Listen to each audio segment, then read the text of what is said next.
Good evening, and welcome to another edition of the New Black Leadership Coalition program. My name is Gregory Sane, where you stake your claim, and I'm here with the co-host and the founder of the New Black Leadership, Minister Michael Muhammad. And hey, we got all our members. They probably tuned in right now, so they with us. Also, they not here. They will be here. Many of them you'll get an opportunity to see. How you feel, Brother Michael Muhammad? Yeah, it's a blessing to be alive, Brother Greg. We want to thank the Creator for another day, the blessing of the gift of life, the gift we didn't ask for, but the gift that comes with some righteous obligations and expectations.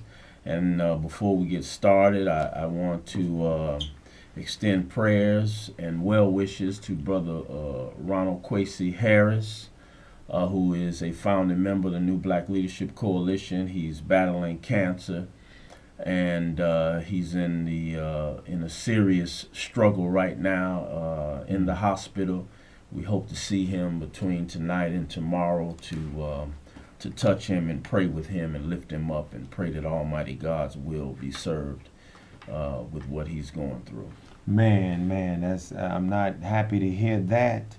I know that brother who is a fighter, a champion, and definitely a warrior That's out right. here. And I also, in that same breath, in that same spirit, I just personally went through the transition of a friend of mine's, brother by the name of James Dooney Davis, man. Great brother who had completed his education after going through some trials and tribulations, and was working on his master's. This brother was stepping and skating, and he was a mentor, and he was a motivational person and an inspirational person to many people out there. So my condolences and my well wishes are there for his family. And our brother Kwesi, who is absolutely, man, you know, I knew about Kwanzaa just from the origin of it, Right. but to bring it full circle and to really talk about it and really be inclusive with our community was Kwesi, man. Right. Been out in the forefront, man, not just with Kwanzaa, but he is a legend, man. And Chicago State, you know, wouldn't find, I don't know how you could replace that kind of energy and Right. love. Right. The love check, man. That's right. The love check. So let me know more about that. Yes, sir. Folks, you have an opportunity. We're going to talk about a few things here tonight, and you can call in after we get started. I know some of you all got your hands on that button already, but it's 312-738-1060, and share your comments and all your questions. Last night, man, we had a very spirited conversation regarding the champion, Yes. one of the world's greatest champion, Muhammad Ali. And Minister Michael, you put it out there so, I don't know if I want to use the word perfectly, but you put it out there so succinct, so eloquent, and really passionate about this brother. And I told some people when I was on Fox 32, you know, the thing that really hit me the most was how they have tried to separate our dear beloved brother from the Honorable Elijah Muhammad, the teacher. Right. You know, and I said this, and I'll keep saying it, there is no Malcolm X, there's no Minister Farrakhan, there's no Wharf Dean Muhammad, there's no Khalid Muhammad, John Muhammad, Silas Muhammad, or whatever Muhammad here in Chicago without that great man from Georgia, Yes. the Honorable Elijah Muhammad. That's right. And you gotta study him. You know, pick up the book that Muhammad Ali read. That's right. Pick up the book that transcended Malcolm X. Pick up that book. That was the Honorable Elijah Muhammad. Our Savior has arrived. How to eat to live. That was the Honorable Elijah Muhammad. So I mean, when you talked about that last night, man, I was thinking about it. I was playing it back last night because it was so informative. And listen, folks, the perspective you're getting, and I love this. I love saying it. It's from the new, but there's nothing new under the sun. But when you hear that term, the new Black Leadership Coalition, why, Minister Michael? Yes. Why the new? Right.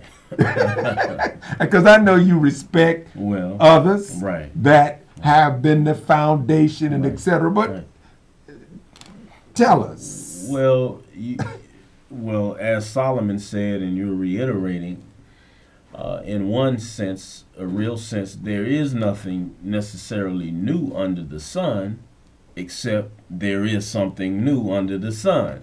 And so when we say new, it is a spirit. First of all, it's a spiritual principle, and understanding the unfolding of prophecy across the complete paradigm of revealed religious texts, that we're living in the dawn of a new world civilization that will emerge from the chaos and the ruins of this world civilization, which has been predicated upon white supremacy, racism, the exploitation of the masses for the wealthy, etc. Almighty God and the universe in which we exist is demanding that we purge ourselves of this kind of existence, and that something pristine emerges from the ruins that remain from this world civilization. And so in that line, we have seen, you mentioned the Honorable Elijah Muhammad, but also the Honorable Marcus Garvey, Daddy Grace, Father Divine, etc. Brilliant black men who came with controversial messages as indicators and signs that the Creator is bringing forth a new mindset that is destined to obliterate a world of racism and inequality and bring in true freedom, justice, and equality. And so in particular, we have been under the rule sometimes of black people, like currently we have a black president, but most of the time we rule from the mindset of those who have been in power. So we believe in the system. We analyze problems based upon the principles of the current system. We come up with solutions based upon the principles and boundaries of the current system. And we find ourselves perpetuating the problem over and over and over again, and wondering why we cannot solve the ills of the social ills, etc., because there's a mindset that has not been allowed to have rulership over the people. We've only seen glimpses of it here and there, and whenever a mind like that would emerge, this world's order assassinates that person, like Malcolm X, like Kwame Nkrumah, like others who have been assassinated, who were coming with a new mindset and would bring forth a leadership that would be more fair, equitable, just, and equal for the human family. Is that like the definition often quoted of insanity? Because you mentioned we keep doing the same thing over and over again. That's right. I love what you said, brother, last night on intellectualradio.com. We're on there every Monday night at 10 o'clock, the New Black Leadership Coalition. But I love what you said. And I was thinking about this all day. I do want to talk a little bit, and I want to take this call in a couple of seconds. But I want to talk about, about religion. Mm-hmm. And why? Because it's the religion of Muhammad Ali. Mm-hmm. And what do I mean by religion? Mm-hmm. I'm talking about the way of life that made that man into this courageous human being, balance, Right. that you talked about last night. So your religion is not what you profess, That's right. but it's what you practice, That's right. how you live. That's right. And based on those principles, That's right. it made him a courageous individual that stood up against tyranny, That's right. stood up against injustice, and didn't give a damn about a medal, didn't give a damn about a trophy, a title, a position in wealth. That's right. Which most of us are afraid. What profit a man to gain the whole doggone world and lose their soul? That's right. So while you busy admiring Muhammad Ali, just remember, he took a stand, but it was that foundation that gave him and Malcolm and others the courage to stand up against what was not just. So anyway, let's take the caller because it sounds we got 4 callers. Let's take one. Hello, caller. How you doing? Yeah, hi, how are you? I'm fine, thank you. You know, just in listening to the gentleman, to the, I guess, right of you. Yes, Minister Michael Muhammad. Okay, Mr. Muhammad. Okay, what you said, you know, caused me to revisit an old theme. Here in Chicago, there's 6 or 7 areas that really is where most of the violence is taking place. The drug wars are taking place in 6 or 7 areas here in Chicago. But here's the most incredible thing. It's been the same 6 or 7 areas for 40 years. Now, during these 40 years, we've marched, we've sang, we have Elijah Muhammad, Louis Farrakhan, Jesse Jackson, every preeminent black leader in modern history living here in Chicago, and for the past 40 years, nothing has changed. Now, I also find it very interesting that out of all of the boxers that have ever boxed, Muhammad Ali was the only one that had the Parkinson's disease to take away his speech, which was really his most powerful weapon. Michael J. Fox has Parkinson's. He can talk all night long. So, you know, that kind of nebulous, but the fact remains that you know, we don't have any, we keep doing the same things over and over again, and as the gentleman, Mr. Sain, said, and as you have said, Einstein said, if you keep doing the same thing over and over again and hope for a different result, then, you know, that's insanity. You're insane. So I'll leave with this comment, and I appreciate the time you've given me, but the fact remains that if they really wanted to end the violence here in Chicago, they would have done it, and we've got a 40-year sample size to review the data. Thank you. Thank you. Thank you. I mean, there's no, you don't have to respond to it. It's very accurate. Next caller, please. Hello, caller. How you doing? I just had to say this. Muhammad Ali was a man. He had his flaws and all that, but in terms of his religion, when you look at Islam, it's a beautiful religion. And I hate the fact years ago when he first announced that he changed his name from Cassius Clay to Muhammad Ali, they somehow wanted to make his religion different. He was a black Muslim. When you look in terms of his principles and the teachings of Islam, it's about peace. It's not about terrorism. It's not about violence and all that. He lived according to his he lived according to his religion. And too bad a lot of other people didn't live according to their preaching and you know, their teaching. And it was amazing that I know Muslims, they know more about Jesus than a lot of so-called Baptists and Catholics.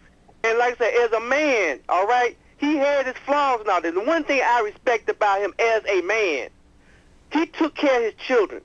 And too bad a lot of so-called men run out here that call themselves a man. They're not a man. He took care of his responsibility, and I respect him of that. In fact, in terms of the contents of his character, he was a person of a good character. Take care. Thank you. Thank you. One day, I want to take the next call, but one day I want to teach my little self and I'm sitting here with a student teacher.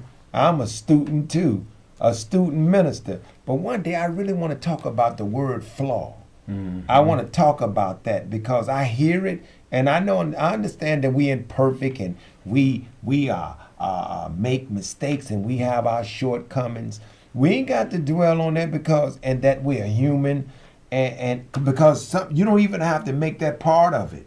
Focus on and insinuate the positive about them, because we all fall short of the glory of God. All of us. Be ye perfect as I am, which is a continuing striving process. Next caller, please. Hello? Hello? Yes, hello? Yes, sir. You on the air? Brother Shane, what's going on? How you feeling? Oh, good. I hope I don't owe you no money. You know my name straight out the gate. Oh, you part of my life. Oh, you part of my life. Brother say, that sounds like money owed. Nah. This your main man, Pastor Kevin. We just met. You helped me out at Robeson High School. I just passed you in the hallway right there. Oh, yes, sir.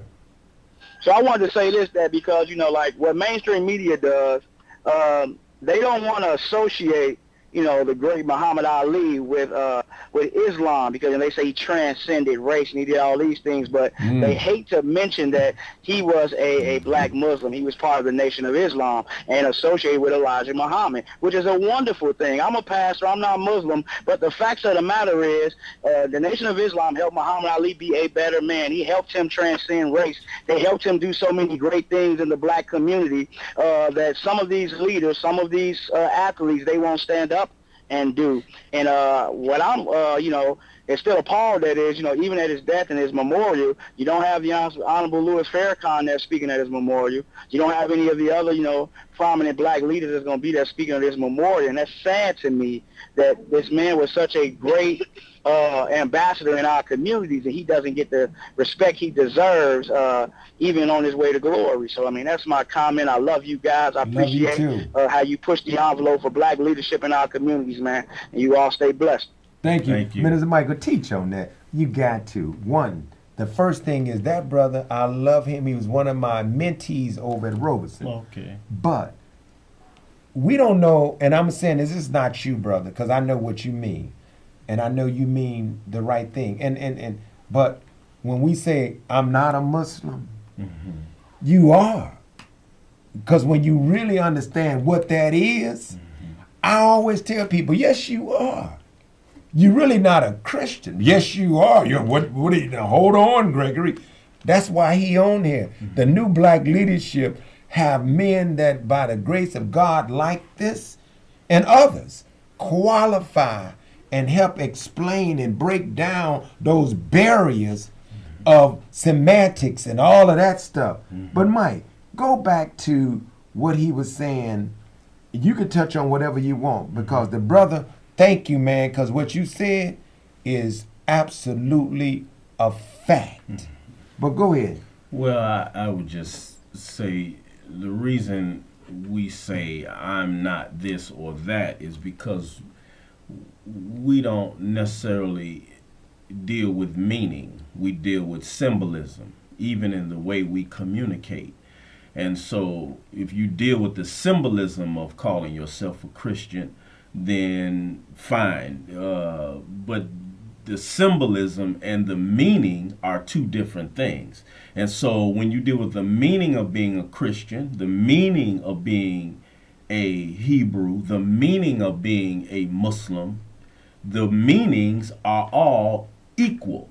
And so even though the language is different, they're all equal. And so if we went to France, we ask for bread speaking French. But if we're from Germany, we only know the German language. But the word in German and the word in France, even though symbolically and phonically they may sound different, they are equal in meaning. And so that's what we've got to learn to do. And that's the brilliance and the blessing of a man like Muhammad Ali, was that, as you said, Brother Gregory, the way he lived, the way he developed himself, the way he represented what he believed and practiced what he believed, it made it able for people to appreciate, accept, love, and be blessed by him, regardless to what they symbolically call themselves, because love, compassion, mercy, submission to the will of God, looking out for the poor, looking out for the least of these, standing for the principles that God would have us stand for in the face of the enemies of God. These are all meanings that every person of faith, regardless of what faith you label, you claim, we should all be practicing the same practice and being one in that regard. And so transcending, we're going to take the other caller. So if he transcending, why have the country not transcending that's celebrating him? Why is it that the disparities are even worse today, although we are celebrating someone that transcending? I am really anxious to hear what Bill Clinton or what Billy Christian or what Brian Gumbel can say about a man that stood for something bigger than all of them. That's right. They not qualified to really speak on the work that he was blessed to do. You are absolutely 100% correct. They're not qualified to speak on the majesty and that divine work that he was standing up for. Right. All right, let's go ahead and take the other call. Yes, good evening, gentlemen. You brought up a name I haven't heard in a little while, and that was Elijah Muhammad. See, we grew up with him down on 71st Street. Back in the day, that was the restaurant was right there between St. Lawrence, Champlain. He had a little grocery store right there, and he had the bakery down there by South Park. This man used to give us things, like he used to give us the balloons. And, then you blow your balloon up and you put it on your bike, you ride and make that little sound. He used to come out and give coins and talk. The man was very nice. The people that was on drugs in the neighborhood, he used to dress them up, give teeth, do everything, give them a little house, and change people. See, I don't care what anyone have done. Everybody got stories. Everyone got a past. I remember meeting Ali. Well, his name was Clay then, and his name became Ali. I knew his first wife, Sonia. His second wife, Belinda, worked at the bakery on 71st Street. I mean, wonderful man, wonderful people. Again, let me tell you something. I remember when he was trying to fight to make that hospital on 71st and South Shore Country Club. Daily fought him from tooth to tooth. Right. But again, I don't care what religious you are or what you believe in, you gotta stand on something in your life and try to have someone to pass that on to you, and then you pass it on. That's what's wrong with people. We got a lot of ministers, a lot of people talk a lot of smack, but they don't mean anything. So again, be what you are. Don't worry about your past. I wouldn't care what you have done in the past. It's what you're doing right now that counts. Thanks for taking the show. Thank you, brother. I love it. We got another call on? Okay, cool. Cool. Not that we don't want people to call, but that was great to hear, man. And we all have to begin to listen to what you just heard from that brother. And that is, focus on what's positive. Focus on what's in front of us. And that's why there's a huge void and need for new black leadership. And it's not an accident at this day and time that you have Gregory Sang and Minister Mike going around doing what we doing. I know it's by God's will. I take the call, and we only have a few seconds left, and we could go ahead and take this call real quick. Hello, caller. We only have a few seconds. Go ahead, and then we got to wrap it up. Hello, caller. Hey, peace and love. Peace and love. Peace and love. My name is Brother Paul, and I just wanted to say that Hello. That the brother Ali, that was one of the purest brothers of our generation. This brother, he not only talked it, but he walked it. So you're absolutely right. Bill Clinton, I respect him, Brian Gumbel, all of them, but they are not qualified to get up and to try to represent this brother. I mean, this brother was pure. This brother was genuine. This brother was real. I mean, this brother went through a lot of struggles. You know what Yes, I'm saying? sir. I come from 39th Street, out of B. Wells. Yes, and I sir. remember when he used to jog up and down the lakefront. You know what I'm saying? And he loved his people. You know what I'm saying? I mean, this was a brother that believed in charity. I mean, believed in giving and believed in, just building us up. You know. Yes, sir. Well, thank you, brother. Thank you for the call. We got to wrap it up. Got to get out of here. Thank you, Minister Mike. Thank you, And Brother next Gregory. week we're going to continue this. But I really want to get into that movie. I think because it's still out there. Do you think we need to do that? But there's so many other things going on. But we thank you. This is the New Black Leadership Coalition. If you want to get in contact with us, hey, all you got to do is do this. Check us out right there. That's our web page right there. We